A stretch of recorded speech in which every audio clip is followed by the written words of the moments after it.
ബഹുമാനരായ സത്യവിശ്വാസികളെ വിശ്വാസികൾ, അള്ളാഹുവിനെ സൂക്ഷിച്ചുകൊണ്ട് അവന്റെ വിധിവിലക്കുകൾ ജീവിതത്തിന്റെ എല്ലാ മേഖലയിലും എല്ലാ സന്ദർഭത്തിലും പാലിച്ചുകൊണ്ട് ജീവിക്കണമെന്ന് ഏവരെയും ഓർമ്മപ്പെടുത്തുകയാണ്, വസിയത്ത് ചെയ്യുകയാണ്.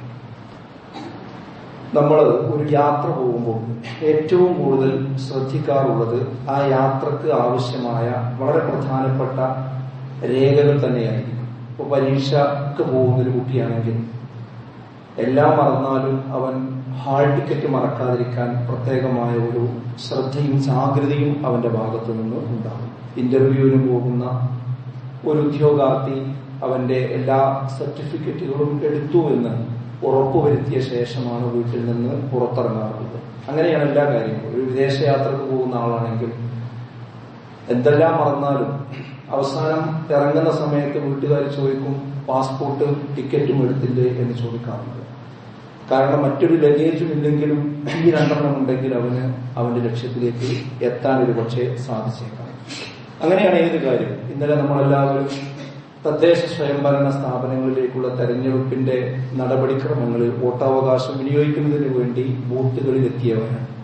അവിടെയും പ്രധാനമായി നമ്മളോട് ചോദിക്കപ്പെട്ടിരുന്നത് ID പ്രൂഫുകളാണ്.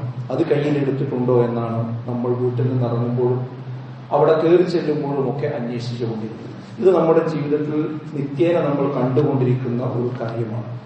ഇവിടെ വിശ്വാസികളായ നമ്മൾ ഓരോരുത്തരും ശ്രദ്ധിക്കേണ്ട ഒരു കാര്യം, നമ്മുടെ ജീവിതവും ഒരു നീളമുള്ള യാത്രയാണ്, അഥവാ പരലോകത്തിലേക്കുള്ള ഒരു യാത്രയിലാണ് നമ്മൾ ഓരോരുത്തരും ഉള്ളത്. അതിലേക്കുള്ള പാഥേയമാണ് നമ്മുടെ ജീവിതത്തിൽ ഏറ്റവും പ്രധാനം എന്ന് നമ്മൾ തിരിച്ചറിയേണ്ടതുണ്ട്. പല ആളുകളും പരലോകത്തെ കുറിച്ച് സംസാരിക്കുമ്പോൾ കുറച്ചൊക്കെ തമാശയോടുകൂടി പറയും, ജീവിച്ചിട്ടല്ലേ മരിക്കുക, മരിച്ചിട്ടല്ലേ ഖബർ കഴിഞ്ഞിട്ടല്ലേ വിചാരണ, ഇപ്പൊ നമ്മൾ ജീവിതത്തെ കുറിച്ച് സംസാരിക്കാം എന്ന് തമാശയായി പറയാറുണ്ട്. അത് സൈദ്ധാന്തികമായി അവതരിപ്പിക്കുന്ന ആളുകളുമുണ്ട്. നിങ്ങൾക്ക് എപ്പോഴും ഈ ജീവിതത്തെ കുറിച്ച് മാത്രമേ പറയാനുള്ളൂ, ഭൂമിയുടെ അപ്പുറത്തുള്ള കാര്യങ്ങൾ മാത്രമേ നിങ്ങൾക്ക് പറയാനുള്ളൂ, ഈ ജീവിതത്തെ കുറിച്ച് നിങ്ങൾക്കൊന്നും പറയാനില്ലേ എന്ന് സൈദ്ധാന്തികമായി ചോദിച്ച് കളിയാക്കുന്ന ആളുകൾ നമുക്കിടയിലൊക്കെ കാണാൻ സാധിക്കാറുണ്ട്. എന്നാൽ നമ്മൾ മനസ്സിലാക്കേണ്ട ഒരു കാര്യം, ഈ ഖബർ പരലോകം എന്നൊക്കെ പറയുന്നത് വളരെ വിദൂരത്താണ് എന്ന ഒരു ധാരണ വെച്ചുകൊണ്ടാണ് നമ്മൾ സംസാരിച്ചുകൊണ്ടിരിക്കുന്നത്. ഇപ്പൊ വാട്സപ്പിന്റെ യുഗമാണ്. വാട്സപ്പിൽ ഒരു ദിവസം മിനിമം ഒരു മരണ വാർത്തയെങ്കിലും വരാത്ത ഗ്രൂപ്പുകൾ കുറവായിരിക്കണം. അവിടെയൊക്കെ നമ്മൾ ഇന്നാലില്ലാഹി വ ഇന്നാ ഇലൈഹി റാജിഊൻ എന്ന സ്റ്റിക്കറും നമ്മൾ ഇടാറുണ്ട്. പക്ഷെ അപ്പോഴൊക്കെ നമ്മുടെ ഒരു ബോധ്യം, എല്ലാവരും മരിക്കും, അതിന് പ്രാർത്ഥിക്കാനും അതിന് സ്റ്റിക്കർ ഇടാനും അതിന് മെസ്സേജ് അയക്കാനും ഞാനുണ്ടാകുമെന്ന്, ഞാൻ മരിക്കും എനിക്ക് മറ്റുള്ളവർ മെസ്സേജ് അയക്കും എന്ന് പലപ്പോഴും ചിന്തിക്കാൻ നമ്മുടെ മനസ്സ് പ്രാപ്തമാവാറില്ല എന്നതാണ് ഒരു വസ്തുത. ഞാൻ പറയുന്നത്, ആ പരലോകം ഖബർ എന്നൊക്കെ പറയുന്നത് വളരെ വിദൂരത്താണ് എന്ന് ഒരിക്കലും നമ്മൾ വിചാരിക്കേണ്ടതില്ല. അതിലേക്ക് അധികം ദൂരമില്ല. ഈ തെരഞ്ഞെടുപ്പ്, ഈ വാശിയേറിയ തെരഞ്ഞെടുപ്പിന്റെ ഇടയിൽ തന്നെ നമ്മൾ ഇങ്ങനെ പത്രം വായിച്ചു പോകുമ്പോൾ വാർത്തകൾ സ്ക്രോൾ ചെയ്ത് പോകുമ്പോൾ നമ്മുടെ ശ്രദ്ധയിൽപ്പെട്ടു ഒരു സ്ഥാനാർത്ഥി മരിച്ചു, അത് കഴിഞ്ഞ് വേറൊരു സ്ഥാനാർത്ഥി മരിച്ചു, അത് കഴിഞ്ഞ് വീണ്ടും വേറൊരു സ്ഥാനാർത്ഥി മരിച്ചു. ചിലർ ആക്സിഡന്റിനാണ്, ചെറുത് ഹൃദയാഘാതം ഉണ്ടായിക്കൊണ്ടാണ്. ഇന്നലെ വോട്ട് ചെയ്ത് ഭർത്താവിന്റെ കൂടെ വീട്ടിലേക്ക് മടങ്ങുന്ന സമയത്ത് ഒരു സഹോദരിയുടെ മരണവാർത്ത വന്നതായി ഓൺലൈനിൽ കാണാൻ സാധിച്ചു. അല്ലാഹു അവർക്ക് മഗ്ഫിറത്ത് നൽകി അനുഗ്രഹിക്കുമാറാകട്ടെ. അങ്ങനെ എത്രയധികം സംഭവങ്ങളാണ് നമ്മൾ കണ്ടുകൊണ്ടിരിക്കുന്നത്. ഇന്നലെ ഞാൻ ഇങ്ങോട്ട് വരുന്ന സമയത്ത് ഒരു ഹോസ്പിറ്റലിൽ അവിടെ കയറിയ സമയത്ത് ഒരാളെ കണ്ടു. അപ്പൊ എന്താ അവിടെ നിൽക്കുന്ന ചോദിച്ചപ്പോൾ അയാൾ പറയുന്നത്, ഇന്ന് വൈകുന്നേരം വരെ വളരെ സജീവമായി ഞങ്ങളുടെ ഇടയിൽ ഓടി നടന്നിരുന്ന ഞങ്ങളുടെ സ്ഥാനാർത്ഥി ഒരു അപകടത്തിൽപ്പെട്ടുവെന്ന്. അദ്ദേഹം ഇപ്പോൾ വളരെ വെന്റിലേഷനിൽ പോകുന്ന സാഹചര്യത്തിലാണുള്ളത്, അദ്ദേഹത്തെയും കൊണ്ടുവന്നതാണ് എന്നാണ്. അയാളെ സംബന്ധിച്ചിടത്തോളം അന്നത്തെ ദിവസം എന്ന് പറയുന്നത് വളരെ പ്രധാനമാണ്. നമ്മളൊക്കെ അങ്ങനെ തന്നെ. പക്ഷേ ഇതിനിടയ്ക്ക് എത്രയും പെട്ടെന്ന് വേഗത്തിൽ നമ്മൾ ഇവിടുന്ന് പോകാം എന്നത് നമ്മളെ ഓർമ്മിപ്പിക്കുന്ന സംഭവങ്ങളാണ് ഇതെല്ലാം എന്ന് നമ്മൾ മനസ്സിലാക്കണം. അതുകൊണ്ട് ഇപ്പൊ എല്ലാവരുടെ മനസ്സിലുണ്ടാകുന്നത് നാളത്തെ റിസൾട്ട് എന്താവുമെന്നാണ്.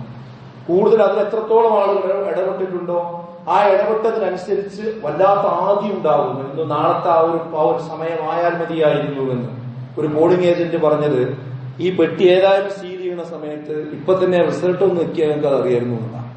അതായത് എനിക്ക് അറിയാലോ, ശരിയാണ് പറഞ്ഞത്, പക്ഷെ അറിയാനുള്ളൊരു ആദിയാണ് ആ പറയുന്നത്. എന്നാൽ ഇവിടെ നമ്മൾ മനസ്സിലാക്കേണ്ട ഒരു കാര്യം, ഇതിനേക്കാളും വലിയൊരു ആദി ഒരു വിശ്വാസിക്ക് വേണ്ടത്, ഇപ്പൊ ഞാൻ കണ്ണടച്ചാൽ, എന്റെ ഹൃദയം നിലച്ചു പോയാൽ, എന്നെ ഈ പള്ളിയിൽ കൊണ്ടുവന്ന് നമസ്കരിച്ച് ആ കവറിൽ ഇറക്കി വെച്ചാൽ എന്തായിരിക്കും എന്റെ അവസ്ഥ? എങ്ങനെയാണ് ഞാൻ അള്ളാഹുവിന്റെ മുമ്പിൽ നാളെ ഹാജരാവുക?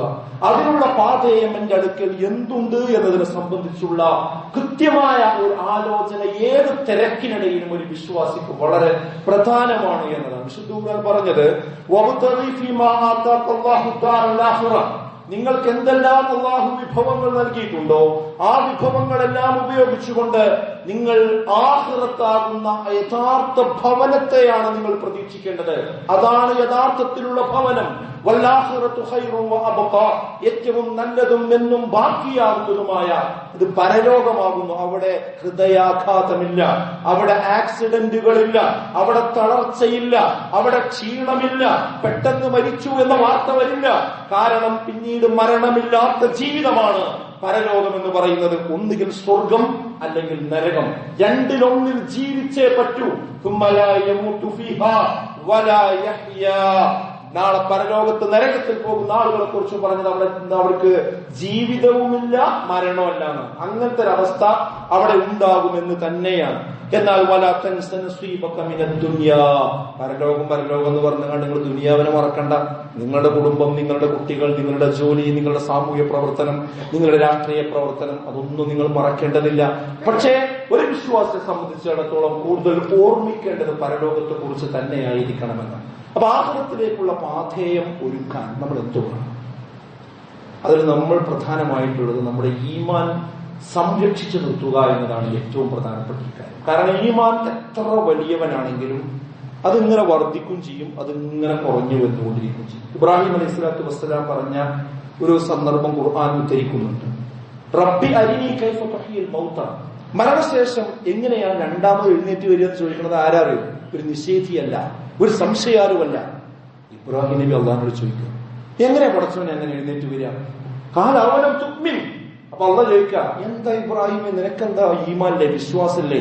അപ്പൊ ഇബ്രാഹിം നബി പറയുന്ന വാക്ക് ആലബല, വിശ്വാസം കണ്ടു പടച്ചവനെ, പിന്നെന്തിനാ ഞാൻ ചോദിക്കുന്നത് അറിയോ? കൽബി, എന്റെ ഹൃദയത്തിന് ഒരു സമാധാനം കിട്ടാനാണ്, ഉറപ്പ് കിട്ടാനാണ്, എന്നാലും കൊണ്ട് ഉറപ്പിക്കാൻ വേണ്ടിയിട്ടാണ്. അപ്പൊ എന്താന്ന് വെച്ചാൽ അവരൊക്കെ അങ്ങനെ ഒരു ഉറപ്പിക്കൽ എന്ത് ചെയ്തിട്ടുണ്ട്? ഞാൻ വലിയ പ്രവാചകനാണ്, എനിക്ക് ഞാൻ തെറ്റൂല എന്ന നിലക്കല്ല, അവരതിന് സന്നദ്ധമായിരുന്നു എന്നാണ്. ആയത്തോതി കേട്ടാൽ അവർക്ക് ഈമാൻ വർദ്ധിക്കും എന്ന് പറഞ്ഞ അർത്ഥം എന്താ? അത് വർദ്ധിക്കും ചുരുങ്ങും ചെയ്യണ സാധനമാണെന്നുള്ളത് കൊണ്ട് തന്നെയാണ്. അതുകൊണ്ട് നമുക്ക് നല്ല ബോധ്യം വേണം. നമ്മളൊക്കെ ടിക്കറ്റ് എടുത്ത് ഇങ്ങനെ പോകാൻ റെഡിയാണ്, ഇനി നമുക്കൊരു പ്രശ്നമില്ല എന്ന രീതി ഒരിക്കലും ഉണ്ടാകാൻ പാടില്ല. നമ്മുടെ ഈമാൻ വർദ്ധിക്കുകയാണോ ചുരുങ്ങുകയാണോ എന്നറിയാൻ ആയത്ത് കേൾക്കുമ്പോ, ഹദീസ് കേൾക്കുമ്പോ, ദീന് കേൾക്കുമ്പോ, മതപരമായ ഉത്ബോധനം കേൾക്കുമ്പോ, ഉപദേശം കേൾക്കുമ്പോ, അതിന്റെ സംസാരങ്ങൾ കേൾക്കുമ്പോ നമ്മൾ എങ്ങനെ പ്രതികരിക്കുന്നു, നമ്മുടെ മനസ്സ് എങ്ങനെ പ്രതികരിക്കുന്നു എന്ന് മാത്രം പരിശോധിച്ചാൽ മതി. അതിന് നമ്മുടെ ഈമാനികമായ നിലവാരം നമുക്ക് അറിയാൻ കഴിയുമെന്നാണ്. നോക്കൂ നിങ്ങൾ, ഞാൻ ഓതി വെച്ച ആയത്തിലേക്ക് ഒന്ന് നോക്കൂ നിങ്ങൾ. وَإِذَا مَا أُنْزِلَتْ سُورَةٌ فَمِنْهُمْ مَنْ يَقُولُ أَيُّكُمْ زَادَتْهُ هَٰذِهِ إِيمَانًا وَإِذَا مَا أُنْزِلَتْ سُورَةٌ, ഈ സൂറത്ത് അവർക്ക് ഇറക്കി കൊടുത്തപ്പോൾ ഫമിൻഹും, അവരിൽ നിന്ന് മൻ യഖൂലു, ചില ആളുകൾ ചോദിച്ചു, അയ്യുക്കും സാദത്തുഹു ഹാദിഹി ഈമാന, ഈ ആയത്ത് ഇറങ്ങിയപ്പോൾ നിങ്ങളിൽ ആർക്കാണ് ഈമാൻ വർദ്ധിച്ചത്? അവരിൽ ചില ആളുകൾ ചോദിച്ചു എന്നാണ്, സഹാബികൾക്കിടയിൽ ആൾക്കാർ ചോദിക്കണെന്ത്, ഈ ആയത്ത് ഇറങ്ങിയപ്പോൾ നിങ്ങൾക്ക് ആർക്കും ഈമാൻ വർദ്ധിച്ചോ എന്നാണ് അവർ ചോദിക്കുന്നത്. എന്നിട്ട് പറയാം, അമ്മല്ലദീന ആമനു, അറിയുക വിശ്വാസികൾ, ഫസാദത്തുഹും ഈമാനം വഹും യസ്തബ്ശിറൂൻ, വിശ്വാസികളാണെങ്കിൽ ഓരോ ആയത്തിറങ്ങുമ്പോഴും എന്ത് ചെയ്യും? ഫസാദത്തുഹും ഈമാന, അവരുടെ ഈമാൻ ഇങ്ങനെ വർദ്ധിച്ചുകൊണ്ടിരിക്കും, അവർക്ക് സന്തോഷ വാർത്തയുമുണ്ട് എന്നാണ് വിശുദ്ധ ഖുർആൻ പറയുന്നത്. എന്നാൽ ഹൃദയത്തിനൊരു പ്രത്യേകതരം ഒരു അസുഖമുള്ള ആൾക്കാരാണെങ്കിലോ ഈ വിശ്വാസത്തിൽ ഇങ്ങനെ കിടന്ന് മറിയത് ശരിയാണോ? അതൊക്കെ ശരിയാണോ? കുറെ അലങ്കാരമായിട്ട് പറഞ്ഞതല്ലേ, ആലങ്കാരികമായി പറഞ്ഞു. ഇപ്പൊ അടുത്തൊരാള് പറഞ്ഞത് അങ്ങനെ സ്വർഗം നരകമൊക്കെ ഉണ്ടാവും, പക്ഷെ നിങ്ങൾ ഈ പറയണ മാതിരി ഒന്നും ഉണ്ടാവില്ല. കാരണം പടച്ചോ എന്ന് പറഞ്ഞാൽ ഭയങ്കര കാരുണ്യവാനാണ്. ആ കാരുണ്യവാനായ പടച്ചോ ഇത്ര തീയിലിട്ട് മനുഷ്യന്മാരെ പിന്നെ കരിക്കാനും സാധ്യതയില്ല എന്നാണ് ഞാൻ മനസ്സിലാക്കുന്നത്. അതാണ് ഞാൻ മനസ്സിലാക്കുന്നത്. ഒരു ആശ്വാസത്തിന് പറയണം, ചെയ്യുന്ന തിന്മയൊക്കെ ചെയ്ത് ജീവിച്ചു പോകണം. അപ്പൊ പിന്നെ ഈ നരകവും സ്വർഗവും ഇങ്ങനെ കേൾക്കുമ്പോ ഒരു ബേജാറാകുക. അപ്പൊ അതിന് മനസ്സിനോട് ഉണ്ടാക്കുന്ന ഒരു ആശയാണ് എന്ത്? അതൊക്കെ പഠിച്ചോ ആലങ്കാരികമായിട്ട് പറഞ്ഞതാകും. അങ്ങനെയുള്ള രോഗമുള്ള ആൾക്കാരുടെ സ്വഭാവം ആയത്ത് കേട്ട എന്തായിരിക്കും എന്നറിയോ? അവരുടെ ഹൃദയത്തിൽ രോഗമുള്ളവരാണെങ്കിൽ അവരുടെ മനസ്സിലുള്ള മ്ലേച്ഛതകൾ, മാലിന്യങ്ങൾ അതാണ് വർദ്ധിച്ചുകൊണ്ടിരിക്കുക. അതാണ് അത് വർദ്ധിച്ചുകൊണ്ടിരിക്കും. റിജ്സൻ, മ്ലേച്ഛത, മാലിന്യം. അത് മാലിന്യം കൂടുതൽ കൂടുതൽ ഇങ്ങനെ വർദ്ധിക്കുകയാണ് അവർക്ക് ചെയ്യാം. അവർ മരിച്ചു പോവുക, അവസാനം നിഷേധികളായിട്ടായിരിക്കും എന്ന് വിശുദ്ധ ഖുർആനാണ് ഓർമ്മപ്പെടുത്തുന്നത്.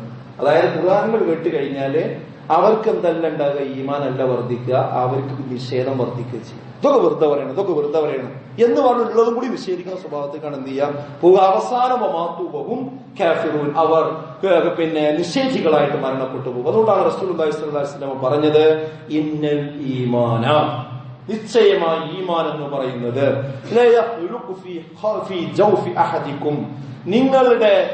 നിങ്ങളുടെ മനസ്സിൽ കുടികൊള്ളുന്ന ആ ഈമാൻ ഉണ്ടല്ലോ, അത് നുരുമ്പിക്കൊണ്ടിരിക്കും. മനോഹരമായ ഒരു ഉദാഹരണത്തിലൂടെ പറഞ്ഞു. ഇതുപോലെ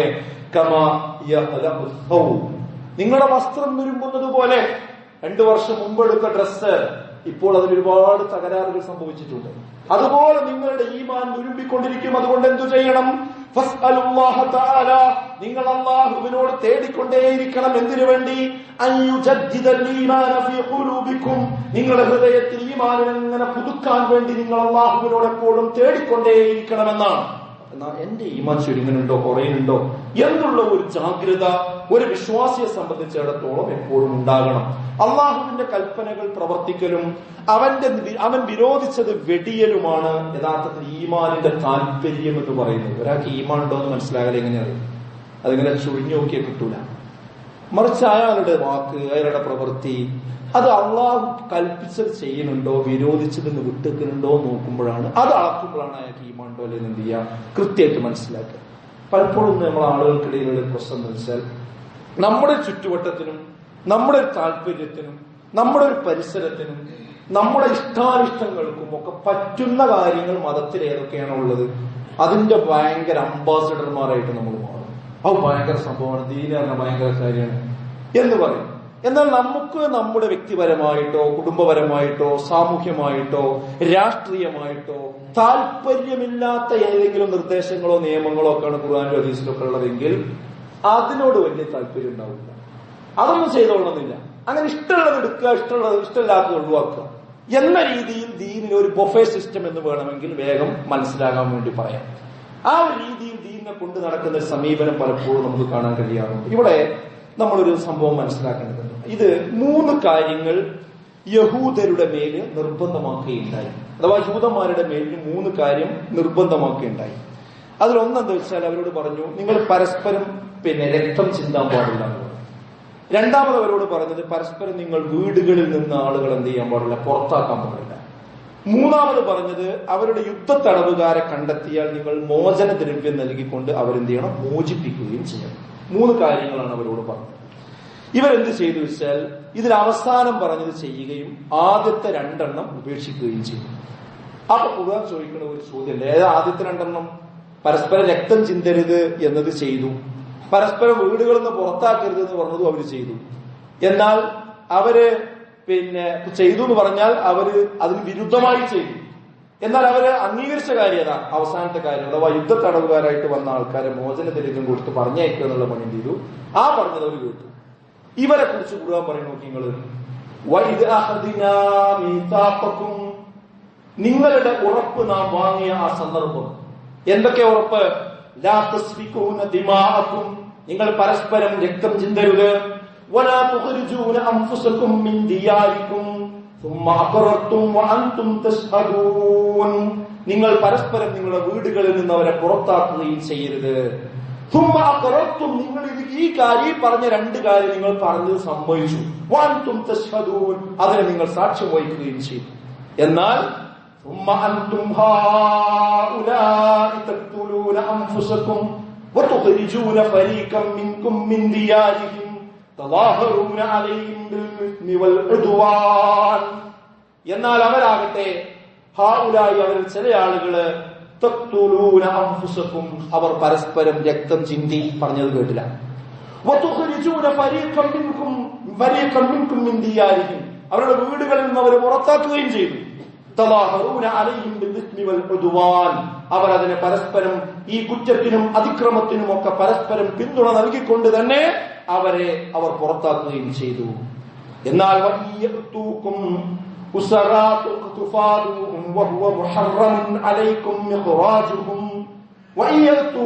എന്നാൽ അവർ വന്നാലോ ഉസ്റ അവർ തടവുകാരായി വന്നാലോ തുഫാദൂഹും മോചനദ്രവ്യം കൊടുത്തുകൊണ്ട് വഹുവ മുഹറമുൻ അലൈക്കും ഇഖ്റാജുഹും ആ പുറത്താക്കൽ അവർക്ക് നിഷിദ്ധമാക്കപ്പെട്ടത് കൊണ്ട് അത് മോചനദ്രവ്യം കൊടുത്തു കണ്ട് അവരെന്ത് ചെയ്യും കൂടും. അപ്പൊ എന്തായി സംഭവം? 3 കാര്യം പറഞ്ഞതിൽ അവസാനത്തത് അവർ കേട്ടു. ആദ്യത്തെ 2 അവരെന്ത് ചെയ്തില്ല, കേട്ടില്ല. അവരെ കുറിച്ച് ഖുർആൻ പറയുന്ന അതിന്റെ അടുത്ത ഭാഗം എന്താണെന്ന് അറിയുമോ? ചോദിക്കുന്ന ഒരു ചോദ്യം. ആ ചോദ്യം നേരത്തെ ഞാൻ പറഞ്ഞ ഇഷ്ടാനിഷ്ടങ്ങൾക്കനുസരിച്ച് ദീൻ എടുക്കും ഒഴിവാക്കും ചെയ്യുന്ന എല്ലാവരോടുമുള്ള ചോദ്യമാണ്. എന്താണ് ആ ചോദ്യം? അഫതഅ്തൂന ബിബഅദിൽ കിതാബ് വതക്ഫുറൂന ബിബഅദ് അഫതുഅ്മിനൂൻ നിങ്ങൾ വിശ്വസിക്കുകയാണോ ബിബഅദിൽ കിതാബ് ഈ വേദഗ്രന്ഥത്തിലുള്ള ചില കാര്യങ്ങൾ നിങ്ങൾ അംഗീകരിക്കുകയാണോ വതക്ഫുറൂന ബിബഅദ് ചില കാര്യങ്ങൾ നിങ്ങൾ നിഷേധിക്കുകയും ചെയ്യുകയാണോ എന്നാണ് ആ യഹൂദന്മാരോട് അള്ളാഹുവിന്റെ ചോദ്യം. എന്തിനാണ് ആളുകൾ ഇങ്ങനത്തെ ഡബിൾ സ്റ്റാൻഡ് എടുക്കുന്നത്? അത് വ്യക്തി ജീവിതത്തിലാകട്ടെ, കുടുംബത്തിലാകട്ടെ, സമൂഹത്തിലാകട്ടെ, പൊതുരംഗത്താകട്ടെ, രാഷ്ട്രീയ മേഖലയിലാകട്ടെ. ഞാനൊരു ശരിക്കുള്ള മുസ്ലിമാണ് എന്നുണ്ട് ഐഡന്റിറ്റി ശരിക്കും ബോധ്യപ്പെട്ടാൽ എനിക്ക് ചില നഷ്ടങ്ങൾ ഉണ്ടാകാൻ സാധ്യതയുണ്ട്. എന്റെ പൊതു അംഗീകാരം നഷ്ടപ്പെടും. എനിക്ക് ഈ ദുനിയാവിൽ എല്ലാവരും പാടെ ഒരു സ്ഥാനമാനങ്ങളും കാര്യങ്ങളും ചിലപ്പോൾ കിട്ടിക്കൊള്ളുന്നില്ല. എന്റെ കുടുംബം ഒരു പക്ഷെ തെറ്റും, അല്ലെങ്കിൽ എന്തൊരു പ്രയാസം ഉണ്ടാവും. ഇങ്ങനെയൊക്കെ വിചാരിച്ചിട്ടാണ് ആൾക്കാർ എന്ത് ചെയ്യുക, പലപ്പോഴും ഒരു ഡബിൾ സ്റ്റാൻഡിലേക്ക് പലപ്പോഴും പോകും. ചിലതൊക്കെ എടുക്കുക, ചിലതൊക്കെ ഒഴിവാക്കുക. എന്നിട്ട് പറയാം അതിനൊരു പ്രത്യേക പേര് ഇട്ടിട്ടുണ്ട്, അത് വല്ലാതെ സെലിബ്രേറ്റ് ചെയ്യപ്പെടും ചെയ്യുന്നു. അവൻ പ്രാക്ടീസിങ് മുസ്ലിം അല്ല എന്നാണ്. മറ്റേ ആൾ പ്രാക്ടീസ് ചെയ്യുന്ന മുസ്ലിം. അവർ 2 തരം മുസ്ലിങ്ങൾ ഉണ്ടായിപ്പോ ഒപ്പം തന്നെ. എന്ത്? അതായത് നിസ്കാരം, നോൽമ്പും പരിപാടിയും കാര്യങ്ങളൊക്കെ നടക്കുന്ന ആൾക്കാർ പ്രാക്ടീസിങ് മുസ്ലിം. അതൊന്നുമില്ലാതെ നടക്കുന്നവൻ മുസ്ലിമാണ്, അംഗീകരിച്ചു കൊടുക്കുക. അവൻ പ്രാക്ടീസ് ചെയ്യില്ലാന്നേ ഉള്ളൂ, അതൊന്നും കുഴപ്പമില്ല. അവന് സിനിമയിലും എവിടേക്കും പുറത്തു വന്ന് പള്ളിക്കും വരും, അല്ലെ അപ്പുറത്ത് പോയി വേണ്ടാത്ത കാര്യങ്ങൾ ചെയ്യും, പുറത്തു വന്ന് നിങ്ങൾ ദീനീയ കാര്യങ്ങളിലും ഉണ്ടാവും. എല്ലാത്തിലും ഉണ്ടായി. അങ്ങനെ എല്ലാത്തിലുള്ള ഒരാളായി ഒരു മനഞ്ഞൊരു സ്വഭാവത്തിൽ ഇങ്ങനെ നടക്കുന്ന സ്വഭാവം. ഈ രീതിയിൽ പോകുന്ന ഒരവസ്ഥ. അതെന്തിനാ? ജനങ്ങളുടെ അംഗീകാരം പ്രതീക്ഷിച്ചുകൊണ്ടാണ്. എന്നാൽ ഈ ആയത്തിന്റെ ബാക്കി നോക്കി നിങ്ങൾ ഈ ചോദ്യം ചോദിച്ചിട്ട് അള്ളാഹ് പറയണത് ഈ പോക്ക് പോണവർക്ക് എന്താ സംഭവിക്കുക അറിയോ? 3 കാര്യങ്ങളാണ്. ഒന്ന്, ഫമാ ജസാഉ മൻ യഫ്അലു ദാലിക മിൻകും ഇല്ലാ ഖിസ്യുൻ ഫിൽ ഹയാത്തിദ് ദുനിയ. ഫമാ ജസാഉ അവർക്ക് ഈ പ്രതിഫലമല്ലാതെ ഇല്ല മൻ യഫ്അലു ദാലിക മിൻകും അവരിൽ അപ്രകാരം പ്രവർത്തിക്കുന്നവർക്ക് എപ്രകാരം ഇഷ്ടമുള്ളതിനെ എടുക്കുകയും ഇഷ്ടമില്ലാത്തത് മാറ്റിവെക്കുകയും ചെയ്യുക. അവൻ അംഗീകരിക്കുന്നതും ആ ഒരു ഭാഗം അംഗീകരിക്കുകയും മറ്റൊരു ഭാഗത്തെ തമസ്കരിക്കുകയും ചെയ്യുന്ന രീതിയുണ്ടല്ലോ. അങ്ങനെ ചെയ്യുന്നവർക്ക് എന്താണ് ഈ ദുനിയാവിൽ കിട്ടാനുള്ളത്? ഇല്ലാ ഖിസ്യും ഫിൽ ഹയാത്തിദ് ദുനിയ. ദുനിയാവിൽ അവർക്ക് ഖിസി അല്ലാതെ കിട്ടുകയില്ല. എന്താ ഖിസി എന്ന് പറഞ്ഞാൽ? അപമാനമല്ലാതെ കിട്ടൂല. നമ്മൾ മാനം കിട്ടുന്ന വിചാരിക്കുന്നത്, പക്ഷെ അപമാനിതരായിട്ട് അവർ ദുനിയാവുന്ന് പോകുള്ളൂ. ഇതെല്ലാവർക്കും മനസ്സിലാവും. ഈ ഒട്ടകപ്പക്ഷി പോലെയാണ് വരെ സ്വഭാവം. ഒട്ടകപ്പക്ഷിയുടെ സ്വഭാവം എന്താ വെച്ചാൽ അത് ഒരു പൂഴിയിൽ അതിന്റെ തല താഴ്ത്തി വെച്ചാൽ എന്നെ ആരും പിന്നെ കാണുന്നില്ല എന്നുള്ളതാണ്. പൂച്ച വാരി പിടിക്കുമ്പോൾ പൂച്ച കണ്ണ് ചിമ്മിയാൽ പിന്നെ ആരും അത് കാണുന്നില്ല എന്നുള്ള ധാരണയാണ് പൂച്ചക്ക്. അതേപോലെ ഞാൻ ഇങ്ങനെ ഒരു സ്റ്റാൻഡൊക്കെ എടുത്ത് പോയത് ആരും അറിയുന്നില്ല എന്നുള്ളതാണ്. അങ്ങനെയൊന്നുമില്ല. അതൊക്കെ കൃത്യമായിട്ട് ആൾക്കാർക്ക് മനസ്സിലാവും. പക്ഷെ മൂത്ത് നോക്കി പറയില്ല എന്ന് മാത്രമേ ഉള്ളൂ. നമ്മൾ പോയാൽ പറയാം ഓന്റെ കോലം ഉണ്ടല്ലോ, ഇപ്പൊ 2 സ്റ്റാൻഡാണെന്ന് പറയും. ഇത് മനസ്സിലാകാത്തവരും നല്ല മനുഷ്യന്മാർ. ആരാണോ നമ്മളെ ദുരുപയോഗം ചെയ്യുന്നത് അവർക്ക് വേഗം മനസ്സിലാവുക. പിന്നെ ആ പടച്ചോന്റെ കാര്യം പറയുന്നത്. അതുകൊണ്ട് ദുനിയാവത്തിന് ഇവർക്ക് ഒരു വില ഉണ്ടാവില്ല. അവനെ പറ്റി അന്വേഷിച്ചാൽ തന്നെ പറയുന്നത് അവൻ തോന്നിയിടത്തേക്ക് തോന്നിയ മാതിരിയാണെന്നാ പറയാം. എന്തിനാ സുഹൃത്തുക്കളെ ഈ അപമാനം എടുക്കുന്നത്? അവനവനൊരു സ്റ്റാൻഡ് ഉണ്ടെങ്കിൽ ആ സ്റ്റാൻഡിൽ നിന്നുകൊണ്ട് അവനവന്റെ വ്യക്തിത്വത്തിന് കറ പുരളുന്ന ഒരു സമീപനം ഞാൻ വീട്ടിലാണെങ്കിലും കുടുംബത്തിലാണെങ്കിലും സമൂഹത്തിലാണെങ്കിലും രാഷ്ട്രീയത്തിലാണെങ്കിലും ഞാൻ എടുക്കില്ല എന്ന നിലപാടെടുക്കുമ്പോ പ്രത്യക്ഷത്തിൽ ചില പരിഹാസങ്ങളെ ഏറ്റേക്കാം. പക്ഷെ ആളുകൾ നമ്മുടെ അഭാവത്തിൽ പറയും അവൻ നിൽക്കുന്നിടത്തുന്ന ആളാണ്, അവന് വ്യക്തിത്വമുണ്ടെന്ന് പറയും. ആ രീതിയിലായിരിക്കണം ഒരു വിശ്വാസി മുന്നോട്ട് പോകേണ്ടത്. അതാണ് ഇബ്രാഹിം നബിയുടെ ചരിത്രം. അതാണ് മൂസാ നബിയുടെ ചരിത്രം, അതാണ് സകല പ്രവാചകന്മാരുടെയും ചരിത്രം, അതാണ് സകല സ്വഹാബിമാരുടെയും ചരിത്രം, അതാണ് മുഹാജിറുകളുടെ ചരിത്രം, അതാണ് അൻസാറുകളുടെ ചരിത്രം, അതാണ് ഇസ്ലാമിന്റെ രാജപാത എന്നതിനെ സംബന്ധിച്ച് നമുക്ക് കൃത്യമായ കാഴ്ചപ്പാടുകൾ ഉണ്ടാവേണ്ടതുണ്ട് എന്നാണ് ഞാൻ സൂചിപ്പിച്ചത്. ഇനി ഖിയാമത്ത് നാളിലാണെങ്കിലോ വയൗമൽ ഖിയാമത്തി യുറദ്ദൂന ഇലാ അശദ്ദിൽ അദാബ്. പെട്ടെന്ന് ഇങ്ങനെ അറ്റാക്ക് ഉണ്ടായിക്കൊണ്ട് പള്ളിക്കപ്പുറങ്ങൾ കൊണ്ടുപോയി വെച്ചാൽ പിന്നെ പരലോകത്ത് എഴുതിയിട്ട് വരെ എങ്ങനെ അറിയോ, ആ ഏറ്റവും വേദനാജനകമായ ശിക്ഷയിലേക്കാണ് അവർ പരലോകത്ത് എത്തിപ്പെടുക.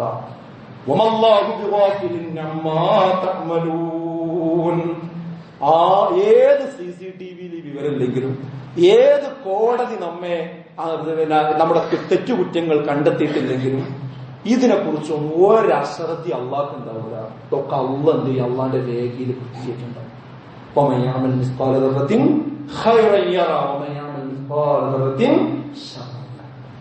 സുഹൃത്തുക്കളെ, നമ്മൾ എത്രയും പെട്ടെന്ന് പരലോകത്തേക്കാണ്. ഇവിടെ ഒരു ഉറപ്പില്ല, ഉറപ്പുള്ളത് എത്രയും പെട്ടെന്ന് പോകുന്നുള്ളതാണ്. മറ്റേതൊക്കെ ബോണസാണ്. അതുകൊണ്ട് എന്ത് ചെയ്യണം, അള്ളാനെ മറന്നുകൊണ്ടിരിക്കും നമ്മൾ ജീവിക്കുക. അങ്ങനെയുള്ള യഥാർത്ഥ മുത്തഖീകളെയും മുഅ്മിനീകളെയും അല്ലാഹു നമ്മെ ഉൾപ്പെടുത്തി അനുഗ്രഹിക്കുക.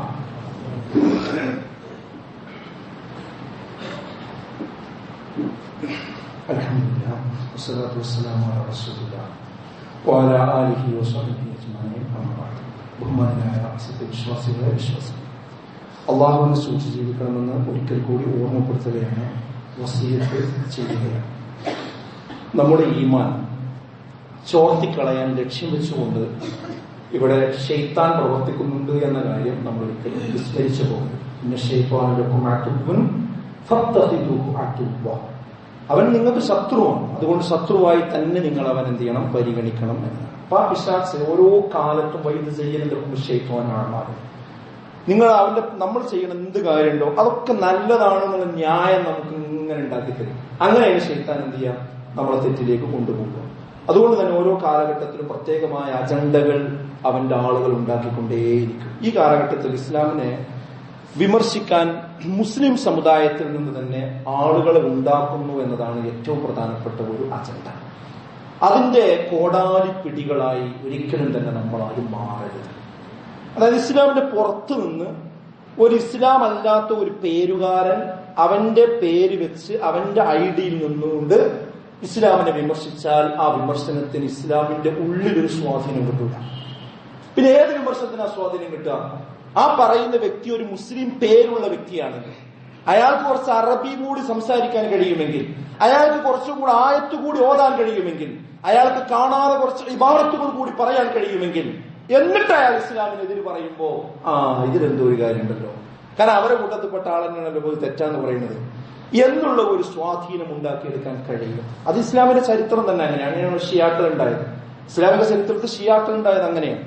ഇസ്ലാമിന്റെ ഒരു ആവഭാവങ്ങൾ സ്വീകരിക്കുകയും എന്നാൽ ഇസ്ലാമിന്റെ അടിസ്ഥാനത്തിൽ എതിര് നിൽക്കുകയും ചെയ്തവരാണ്. അങ്ങനെ ഷിയാ സുന്നി എന്നുള്ള വേർതിരിവ് തന്നെ ലോകത്തുണ്ടായത് എന്ന് നമുക്ക് കാണാൻ കഴിയും. ഇവിടെ പ്രത്യേകിച്ച് നമ്മുടെ മലയാളക്കരയിൽ ഇന്നിനു വേണ്ടി ഉപയോഗിച്ചുകൊണ്ടിരിക്കുന്ന ഒരു സംവിധാനം എന്താണെന്ന് വെച്ചാൽ, ഇസ്ലാമിനെ വിമർശിക്കാൻ മുസ്ലിം സമുദായത്തിൽ നിന്ന് ആളുകൾ അങ്ങനെ കൊണ്ടുപോവുക, എന്നിട്ട് അവർക്ക് ഒരു പ്രത്യേക പേരിട്ട് കൊടുക്കുക. ആ പേരാണ് എക്സ് മുസ്ലിം എന്നാ പറയുന്നത്.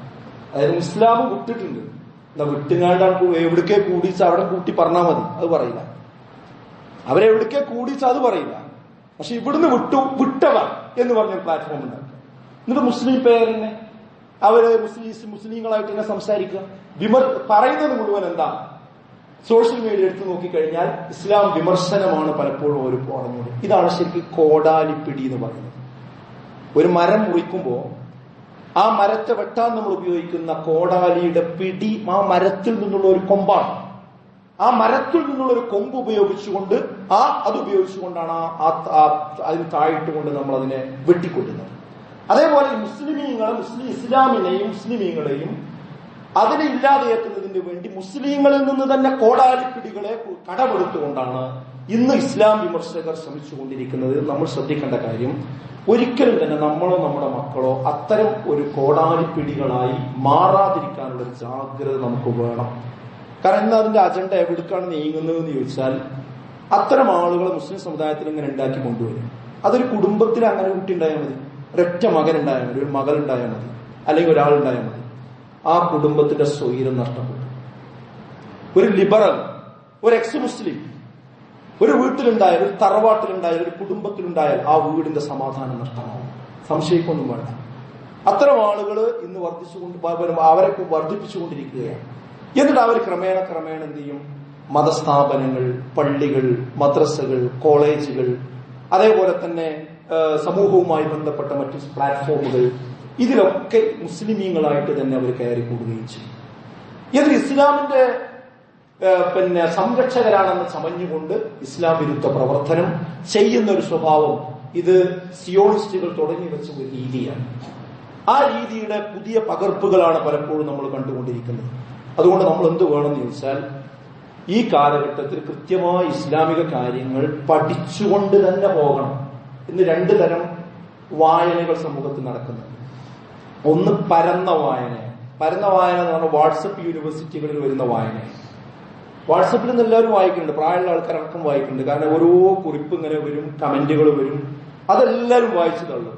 ആരാ എഴുതിയത്, അഡ്രസ് ഉണ്ടോ, അത് ആധികാരികത ഉള്ളതാണോ, ആ കണക്ക് ഉള്ളതാണോ, ഒന്നും അറിയില്ല. അങ്ങനെയുള്ള നല്ല വായന വായിക്കുന്നുണ്ട്. എന്നാൽ ഒരു ആഴമുള്ള വായനക്ക് എത്ര ആളുകൾ തയ്യാറാകുന്നുണ്ട്? ശരിക്കും ആ കാര്യം മനസ്സിലാക്കി അതിന്റെ സ്രോതസ്സിലേക്ക് പോയി പഠിച്ച് മനസ്സിലാക്കാൻ. അങ്ങനത്തെ ഒരു പുസ്തകം കൊടുത്താലും എനിക്ക് നേരമില്ലാന്ന് പറയും, എനിക്ക് പൈസ ഇല്ലാന്ന് പറയും. മറ്റേ നെറ്റ് ചാർജ് ചെയ്യാൻ ഇഷ്ടംപോലെ കാശുണ്ടാവും.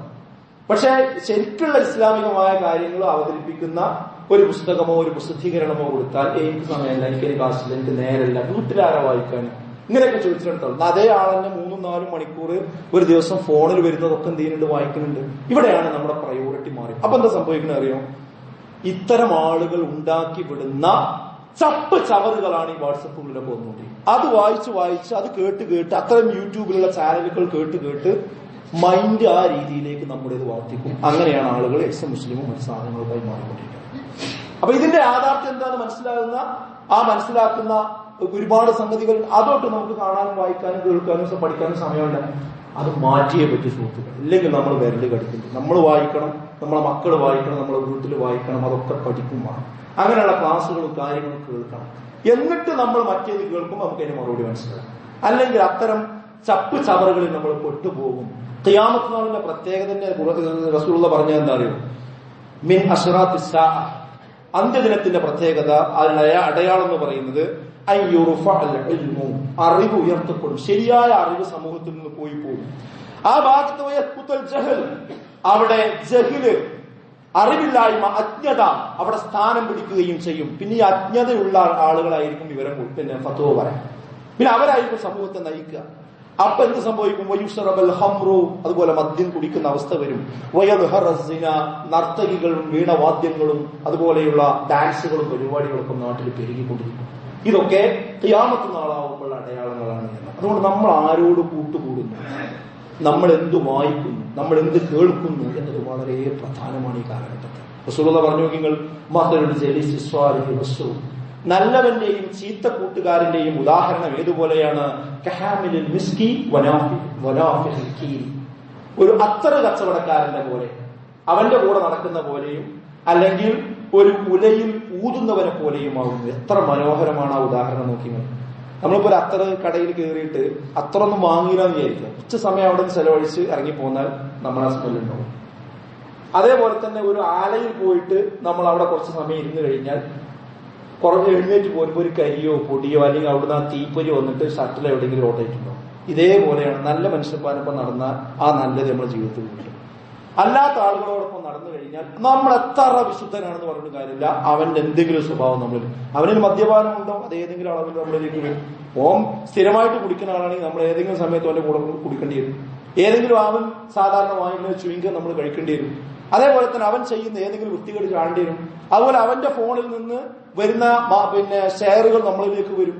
അവൻ കാണുന്ന വീഡിയോസ് നമ്മളിലേക്ക് വരും. അവൻ കാണുന്ന ലിങ്കുകൾ നമ്മളിലേക്ക് ഇട്ട് വരും. അപ്പൊ ആ റൂട്ടിലൂടെ നമ്മൾ അറിയാതെ നമ്മൾ പോയിക്കൊണ്ടിരിക്കും. സോ അത് യാതൊരു സംശയത്തിനും ഇടയില്ലാത്തൊരു കാര്യമാണ്. അതുകൊണ്ട് നമ്മൾ എന്ത് കാണുന്നു, എന്ത് വായിക്കുന്നു, എന്തറിയുന്നു, ആരോടൊപ്പം കൂട്ടുകൂടുന്നു എന്നത് ഈ കാലഘട്ടത്തിൽ വളരെ വളരെ പ്രധാനപ്പെട്ടതാണ്. ഈ മുസ്ലിമീങ്ങൾക്കും ഇസ്ലാമിനും എതിരെ വരുന്ന കുറേ ഭീഷണികളുണ്ട്. ഇന്ന് പൊളിറ്റിക്കൽ തീരുമാനങ്ങളാണ് പലപ്പോഴും അത്തരം കാര്യങ്ങളിൽ ഉണ്ടായിക്കൊണ്ടിരിക്കുന്നത്. ഈ പൗരത്വ ഭേദഗതിയുമായി ബന്ധപ്പെട്ട വിഷയം വന്നപ്പോൾ ഒരു പള്ളിയിൽ വെച്ച് ഇത് പൗരത്വ നിഷേധമാണ് എന്ന് പറഞ്ഞപ്പോ അവിടെ തന്നെ പെട്ട ഒരാൾ പറയുന്നത് ഇത് പൗരത്വ നിഷേധം നല്ലത് ഞങ്ങൾ നന്മക്ക് വേണ്ടി കൊണ്ടുവന്നതാണ്. അത് പറയാനൊരു മുസ്ലിം നാവ് അവിടെ ഉണ്ടായില്ല. വഖഫ് ഭേദഗതി ഇപ്പോൾ അവിടെ ഉണ്ട്. ഉമീദ് പോർട്ടലുമായി ബന്ധപ്പെട്ട ഒട്ടനവധി ആശങ്കകൾ നിലവിലുണ്ട്. ആ പോർട്ടലിനെ കുറിച്ച് ന്യായീകരിച്ച് സംസാരിക്കുന്ന അത്ര മുസ്ലിമുകളെ കാണാൻ പറ്റും. എന്താ കുഴപ്പം, എന്താ രജിസ്റ്റർ ചെയ്ത്, എന്താ പ്രശ്നം, അവർ നല്ല കാര്യത്തിനല്ലേ എന്ന് ചോദിച്ചുകൊണ്ട് ചോദിക്കുന്ന ആളുകൾ. അതുപോലെ സംവരണം, ഇനി എന്തിനാ സംവരണം എന്ന് ചോദിക്കുന്ന മുസ്ലിം നാവുകളെ നമുക്ക് കാണാൻ പറ്റും. അതുപോലെ ഇസ്ലാം തീവ്രവാദമാണ് എന്ന് അപ്പുറത്തുനിന്ന് പറയുമ്പോൾ ഇപ്പുറത്തുള്ളുന്നു അങ്ങോട്ട് ആ തീവ്രവാദം തന്നെയാണ്. ഇനി ഏതാ നല്ല ഇസ്ലാം, സൂഫിയുടെ ഇസ്ലാം മാത്രമാണ് എന്ന രീതിയിലേക്ക് ആക്കിയടിച്ചു കൊടുക്കാനാണ്. അത് അധിക ദൂരം ഒന്നും പോകണ്ട. അപ്പൊ ഈ അമ്പങ്കുന്ന് പറയുന്ന സ്ഥലത്ത് ഇപ്പൊ ഒരു പത്രസമ്മേളനം നടത്തി, ഒരു ശ്രദ്ധിച്ചോ എനിക്കറിയില്ല. അമ്പങ്കുന്ന് പറഞ്ഞ സ്ഥലത്ത് അവിടെ ഒരു കമ്മിറ്റി ഉണ്ടായിട്ടുണ്ട്, സൂഫികളുടെ കമ്മിറ്റി. അവരെന്താ പറയണത്, അവരെന്താണോ ഇവിടെ ഈ ഫാസിസ്റ്റ് സംവിധാനങ്ങൾ, വലതുപക്ഷ തീവ്രവാദത്തിന്റെ ആളുകൾ പറഞ്ഞുകൊണ്ടിരിക്കുന്നത് അതങ്ങനെ തന്നെ പറയാൻ മാത്രമല്ല അതിന്റെ പ്രചാരകളാണ് ഞങ്ങൾ. താടി തോപ്പയും കാര്യങ്ങളൊക്കെ ഉണ്ട്. ഇതിലേക്ക് പെട്ടെന്ന് നല്ല മനുഷ്യന്മാര് പോവുക, മെല്ലെ മെല്ലെ നമ്മൾ അറിയാതെ പോവുക ഈ മതനിഷേധത്തിലേക്കും മതലയനത്തിലേക്കും മതരാഹിത്യത്തിലേക്കും. നമ്മൾ ആദ്യം അത്തരം ആൾക്കാരെ കൂടെ നടക്കും, അല്ലെങ്കിൽ ഒരു പൊളിറ്റിക്കൽ പ്രശ്നം ഉണ്ടാകുമ്പോൾ അതിന്റെ കൂടെ നോക്കും, ഞാൻ അതിന്റെ കൂടെയാണെന്ന് പറയും. പിന്നെ അറിയാതെ നമ്മൾ ഈ ദീനം വിട്ടു പോകുന്ന അവസ്ഥയായിരിക്കും. അതുകൊണ്ട് നല്ല ജാഗ്രത ഈ കാലഘട്ടത്തിൽ നമുക്ക് ഉണ്ടാകേണ്ടതുണ്ട്. നമ്മൾ വായിക്കണം, പഠിക്കണം. അതിൽ ഏറ്റവും പ്രധാനമായി ഞാൻ പറയുന്നു, നമ്മുടെ നാർപ്പതം എന്ന് പറയുന്ന വാരിക, അത് വായിക്കേണ്ടി വാങ്ങേണ്ടി സമയമാണ്. ഏതെങ്കിലും വീട്ടിലില്ലാത്തവരുണ്ടെങ്കിൽ അത് അന്വേഷിച്ച് കണ്ടെത്തി അത് ചേർത്ത് അത് വായിക്കുന്നവരായി നമ്മളും നമ്മുടെ ഭാര്യയും മക്കളും കുട്ടികളും മാറും. അങ്ങനെ ഇസ്ലാമികമായ കാര്യങ്ങൾ പഠിച്ചിട്ടില്ലെങ്കിൽ നഷ്ടം ഒരിക്കലും മറ്റുള്ളവർക്കല്ല, സ്വന്തം കുടുംബത്തിനായിരിക്കും, സ്വന്തം മക്കളുടെ കാര്യത്തിലായിരിക്കും. അത്ര വലിയ പ്രതിസന്ധിയിലൂടെയാണ് നാട് മുന്നോട്ട് പോയിക്കൊണ്ടിരിക്കുന്നത്. അല്ലാഹു എല്ലാ മുസീബത്തുകളിൽ നിന്നും നമ്മളെ കാത്തുരക്ഷിക്കുമാറാകട്ടെ.